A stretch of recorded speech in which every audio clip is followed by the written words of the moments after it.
La laringomalacia es una patología que estamos manejando aquí en el instituto. De hecho, ya tenemos 11 casos, de los cuales 10 han sido exitosos y, bueno, uno que fue un grado severo no tuvo tanto éxito, pero por un colapso anterior de epiglottis que tenía. Pero los 10 restantes sí fueron muy bien, ¿no? El estridor mejoró tremendamente. En cuanto a la patología, pues es una anormalidad laríngea congénita del recién nacido o un estridor laríngeo congénito caracterizado por un tejido laríngeo flácido y que colapsa de la estructura supraglótica, provocando obstrucción de la vía aérea, ¿no? La palabra malacia deriva del griego malakia, que significa blando, y bueno, consta de inmadurez y reblandecimiento de las estructuras que le dan sostén. Estructuras de la laringe no desarrolladas completamente en el momento del nacimiento están debilitadas y colapsan cuando el bebé respira. La epiglotis evita que los alimentos entren al tubo aéreo tráquea cuando el bebé inhala, pero esta es blanda en este paciente y lo que causa es una respiración ruidosa, ¿no? Es característico el estridor inspiratorio, ¿no? Ya que al tratar de introducir aire es que cae la epiglotis o aritenoides en la parte posterior y produce el estridor característico.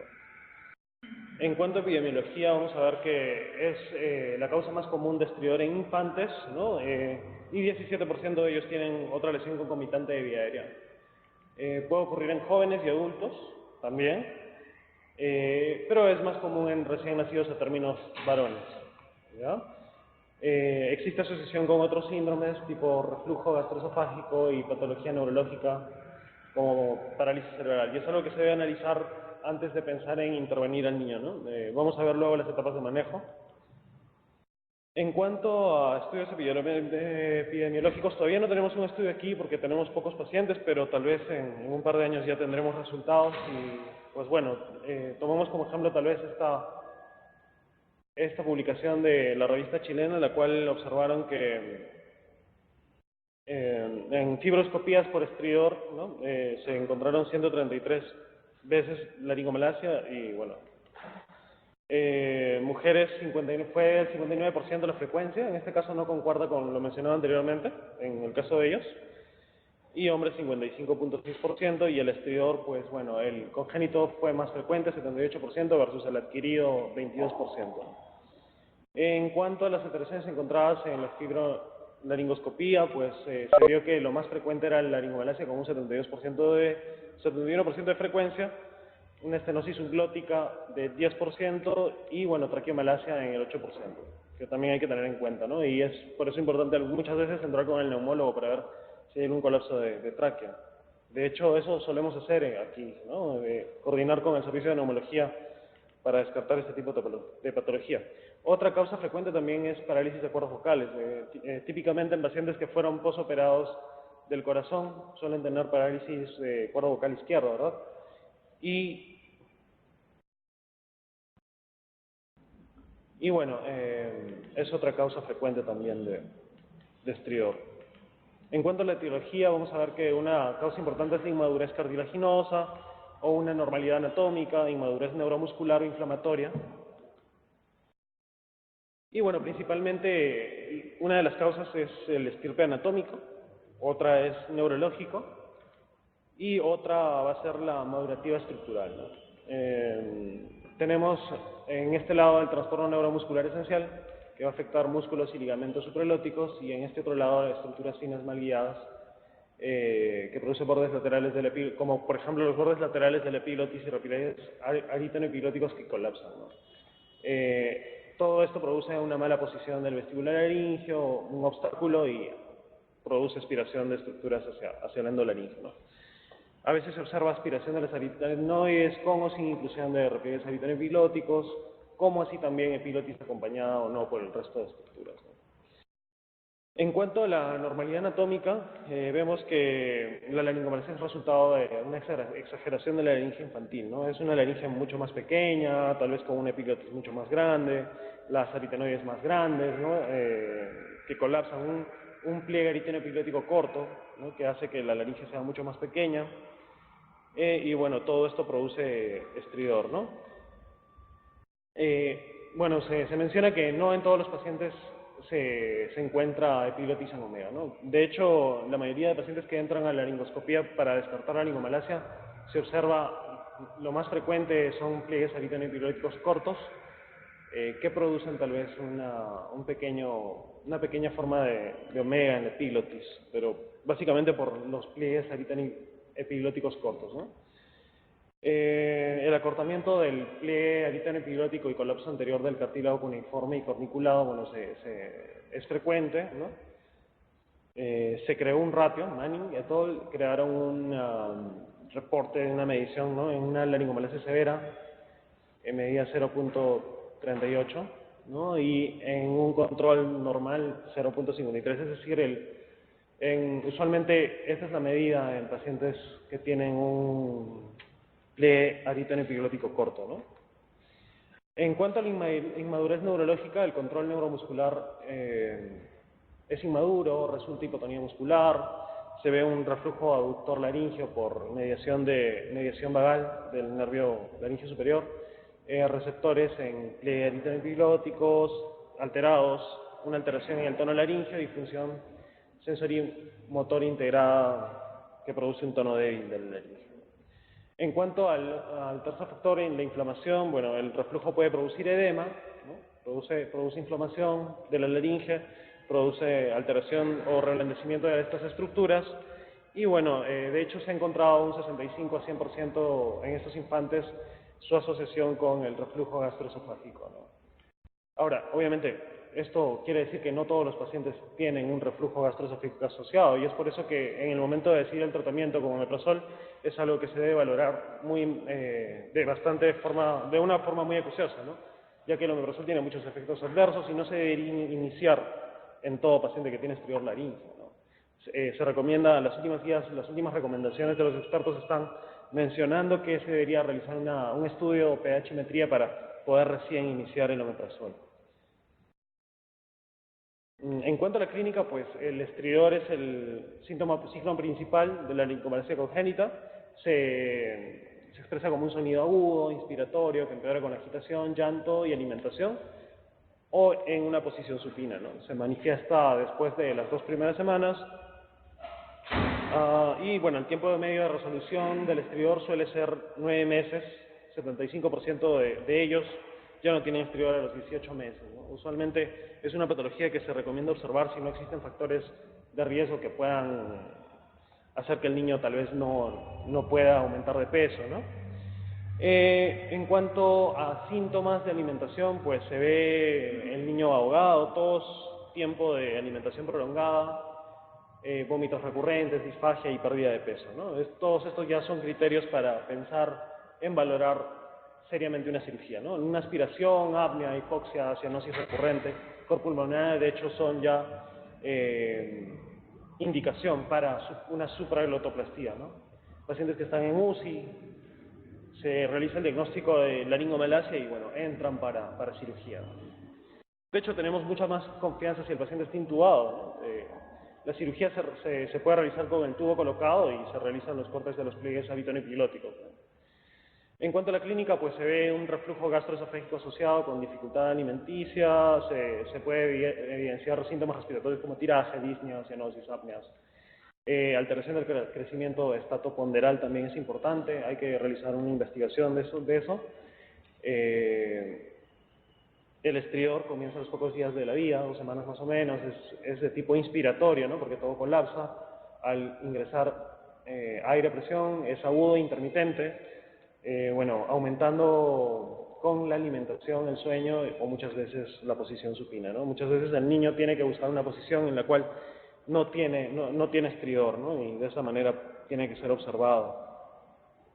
En cuanto a la clasificación, bueno, no hay una clasificación que predomine en este momento, pero hay diversas clasificaciones. Vamos a ver tal vez la más importante, que se divide en 4 categorías, con un colapso posterior, un colapso lateral, un colapso anterior y un colapso combinado, ¿no? de 2 o más patrones. Entendemos que el posterior va a ser por colapso del aritenoides, ¿no? Por exceso de cartílago cuneiforme también, el lateral por pliegues aritano-epiglóticos cortos, ¿no? Y el anterior por colapso del epiglotis. Bueno, basado en la sintomatología, lo podemos clasificar como leve, moderado y severo, ¿no? Y basado en el mecanismo de colapso como anterior, posterior, lateral y lateral.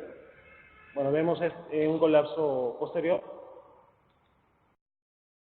En la primera imagen vemos un colapso posterior, en la segunda imagen vemos un colapso lateral y en la tercera imagen vemos una epiglotis que va hacia atrás en retroflexión, que sería un tipo 3, ¿no? De hecho, les mencioné que teníamos 11 casos y el paciente número 11 que no fue tan bien fue una patología tipo 3, ¿no? En la cual se intentó una epiglotopexia, pero sin buenos resultados. Vemos un tipo 1 con colapso posterior, lateral y anterior, ¿no? En cuanto al diagnóstico, bueno, es importante realizar una historia clínica, examen físico detallado, ¿no? Hace unos días interconsultan del servicio de pediatría por estridor los pediatras, mencionando la necesidad de una laringoscopía o posibilidad de una laringoscopía, pero bueno, el niño no tenía un estridor inspiratorio, entonces se notaba un claro estridor, un cornaje nasal, ¿no? Entonces en ese caso no estamos pensando en entrar a hacer una laringoscopía. Se puede decir con un riesgo-beneficio bastante bajo, ¿verdad? La historia clínica y el examen físico es muy importante. Bueno, el diagnóstico se realiza por fibrobroncoscopía. De hecho, tenemos dos métodos, uno flexible y uno rígido. Vamos a ver la diferencia de ambos más adelante. Y bueno, los tipos, encontramos una epiglotis larga tubular, una epiglotis en omega, con pliegues aritanoepiglóticos cortos, y un engrosamiento de la región de la aritanoides, ¿no? que cuadra con la clasificación anterior. En cuanto a la diferencia entre diagnósticos, tanto por la laringoscopía flexible o rígida, ¿no? Vemos que el flexible va a ser mucho más manejable, no importa la edad del paciente, ¿no? Tenemos un mayor rango dinámico con el endoscopio flexible, puede cubrir la necesidad formal de endoscopia esofágica también, si es que se requiere, podemos entrar por el esófago. No es útil para acceder a vía aérea baja, ¿ya? De hecho, muchas veces, a veces encontramos también fístulas traqueoesofágicas y podemos acceder a través del esófago también con el laringoscopio flexible, ¿no? Y bueno, todos sabemos que una microlaringoscopía, ¿no? o broncoscopía rígida va a ser el gold estándar, va a tener una mejor calidad de imagen, ¿no? Comparado con un flexible tradicional. No me refiero al chip tip, obviamente el chip tip tiene una buena imagen, no tenemos ese equipo aquí, pero este sería el gold estándar de diagnóstico, ¿no? Un acceso dinámico puede ser más difícil con este equipo ya que es rígido y permite una vista completa estructural y dinámica. Mejor el control de la vía aérea, se puede tener un mejor control de la vía aérea con este equipo, ¿no? Otros estudios pues son el FES, que es el estudio de la deglución, que se realiza mediante videofluoroscopía, una radiografía para evaluar aspiración, un esofagograma para evaluar el grado de reflujo, desorden gastrointestinal concomitante o pH-metría. El estudio de sueño también es importante documentar, bueno, va a indicar severidad en casos de que haya apnea y en fallas quirúrgicas, ¿no? Es decir, investigar qué está pasando si es que la cirugía tal vez no ha tenido buenos resultados. Bueno, esas son imágenes, ¿no? No se ven tan claras, me parece ahí, pero son varias imágenes de tipos de laringomalacia, bueno, también sacadas de la revista de pediatría chilena. Por lo pronto no contamos con datos propios, pero tal vez en una siguiente charla sí vamos a poder presentar todo eso.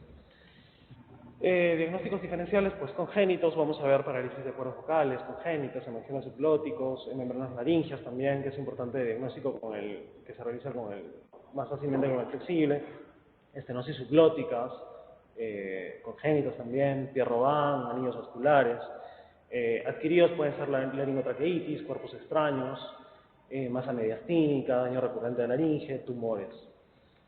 En cuanto al tratamiento, pues lo primero es observación, ¿verdad? Porque es una patología que, como mencioné, se resuelve hasta en el 75% de pacientes en 9 meses y 100% a los 18 meses. Lo primero es observación, evaluar la clínica del paciente, ver si es que realmente es indicada una cirugía, ¿no?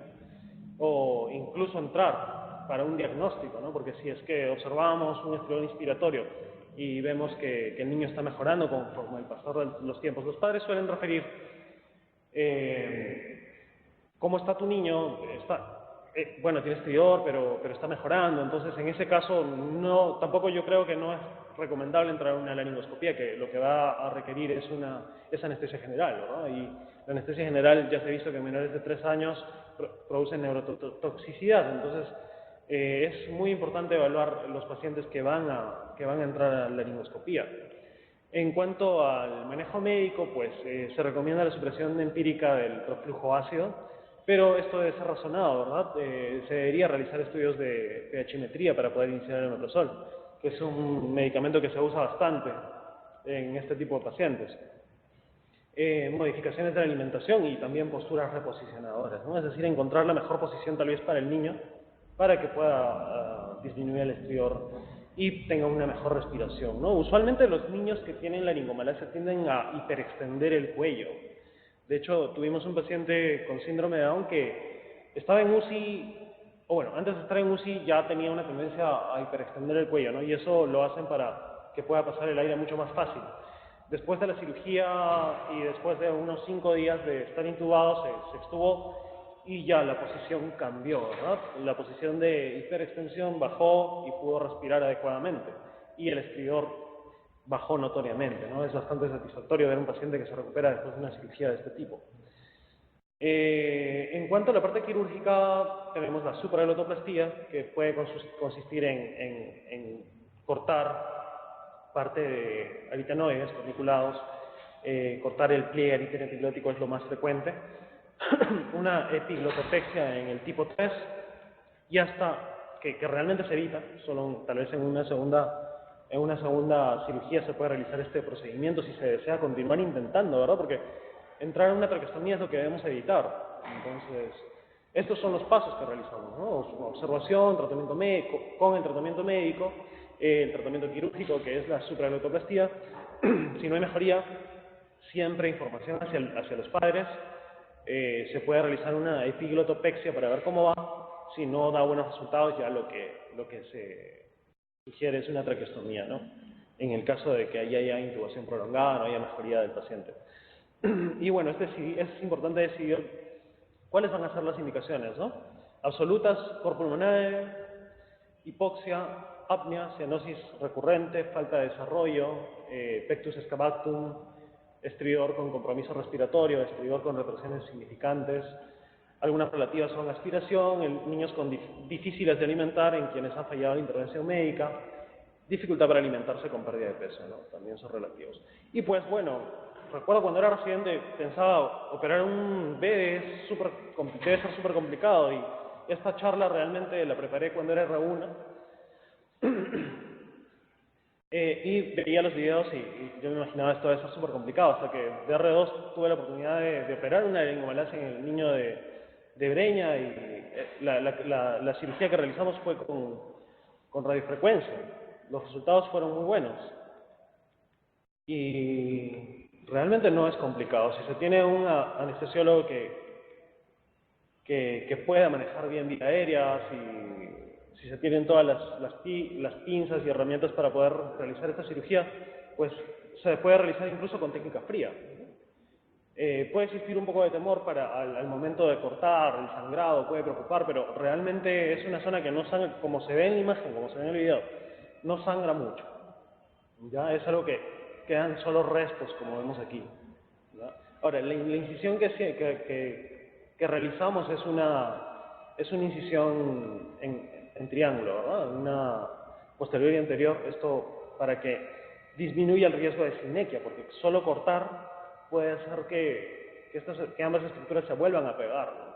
Y puede agravarse realmente la laringomalacia. Entonces lo que hacemos es cortar en una forma de triángulo, ¿no? Un B, una B. Y bueno, esa técnica se agarra con la pinza del aritenoides, se separa, se estira, se separan bien los aritenoides epilépticos y se realiza el corte, ¿no? Nada complicado, ¿no?